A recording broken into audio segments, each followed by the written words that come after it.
வீட்டுக்குள்ள இருக்கிறவங்களுக்கே சரி, சுற்றுப்புறங்களில் உங்களுடைய நெய்பர்ஸ் எல்லாத்தையும் அன்பா, ஹலோ எப்படி இருக்கிறீங்க? ரொம்பவும் பேச வேணாம், ரொம்பவும் வச்சுக்க வேணாம்.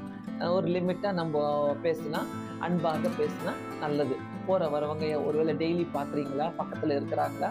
எட்டி பார்த்து ஒரு வார்த்தை எப்படி இருக்கிறீங்க? நல்லா இருக்கிறீங்களா? அது மாதிரி பேசி நம்ம பழகிக் கொள்வது நல்லது. சிலர்லாம் பார்த்தீங்கன்னாக்கா பயங்கர சண்டை போடுவாங்க. பக்கத்து வீட்டுக்கார பார்த்து சண்டை போடுவாங்க, எதிர் வீட்டுக்கார பார்த்து சண்டை போடுவாங்க, அந்த ரோட்ல போறவங்கள பார்த்து சண்டை போடுவாங்க, எல்லார்கிட்டயும் சண்டை போடுவாங்க. எதுக்கு அந்த மாதிரி சண்டை? அப்போ போற வரவங்களாம் என்ன சொல்லுவாங்க, ஐயோ அந்த வீட்டுல ஒரு சண்டைக்காரி இருக்குது அப்படின்ட்டுவாங்க. ஸோ சிலர் பார்த்தீங்கன்னாக்கா வீட்டுல கத்தும் போதே சண்டை போடும் போது கூட கத்தி கத்தி பேசி தான் சண்டை போடுவாங்க. பயங்கரமா கத்துவாங்க. அவங்க கத்துறதுலாம் அப்படியே ஒரு 4 வீட்டுக்கு கேட்கும். அந்த மாதிரி சண்டை போடுவாங்க. அதெல்லாம் நல்லதே கிடையாது. வீட்டுக்குள்ள ஒரு அழகா ஒரு குட்டி பரலோகம் மாதிரி கொண்டு வரதான் ரொம்ப நல்லது. ஸோ நம்ம என்னெல்லாம் செய்யறோமோ அதை நம்ம பிள்ளைங்க பார்க்குறாங்க. அது எப்பவுமே நம்ம ஜாக்கிரதையா இருக்கணும்.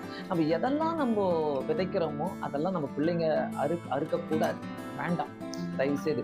ஸோ கத்தி பேசுறவங்களா